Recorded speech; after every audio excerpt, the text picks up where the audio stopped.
মানুষ গরুর গোস্ত খাইতেছে, গরুর গোস্ত খাইতেছে। কিছু অসাধু ব্যবসায়ীরা কিছুদিন আগে অনেক কিছু কমাইছিল দাম, কিন্তু বাজার স্বাভাবিক হওয়ার কারণে এখন মানুষ খাইতে পারতেছে। আর আমার এই দোকানে সব ষাঁড় গরু কাটে, আমি দেশি ষাঁড় গরু কাটার কারণে আমার কাস্টমার সবসময় আমার কাছ থেকে ভালো গোস্ত পায়, এই জন্য সবসময় আমার কাছ থেকে গোস্ত নেয়। আপনি আমাদের কাস্টমার কাছে জিজ্ঞাসা করতে পারেন যে কি পরিমাণ ভালো গোস্ত আমরা দেই। এই দেখতেছেন সব ষাঁড় গরু, এই যে 9টা গরু কাটছি আজকে 2 দিনে, এই 9টা গরু কাটার ভিতরে সব ষাঁড় গরু, একটা গাই গরু আমরা কাটি নাই। আর আমরা রেট 800 টাকা বিক্রি করি না, আমরা আগে রেটে বিক্রি করি, যাতে কাস্টমার খাইতে পারে, যাতে কাস্টমার আমাদের কাছে আসে। আপনি দেখতে পারেন আল্লাহর রহমতে আমাদের এখানে ঈদের দিন পর্যন্ত গরু জবাই হবে। আর আমার ছোট দোকান, আমার পরিচালনায় আমার ছোট ভাই সোহেল মোহাম্মদ, উনি আছে, সবাইকে গোশত দিতেছে।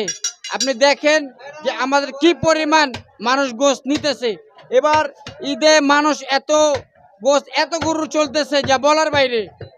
আর এই সরকার আমাদের গরুর দাম বেশি বৃদ্ধি করে নাই, এজন্য মানুষ খাইতে পারতেছে। আমি এক পা গোশত দেই, 200 টাকার গোশত দেই, 100 টাকার গোশত দেই, আমি কাউকে ফেরত দেই না।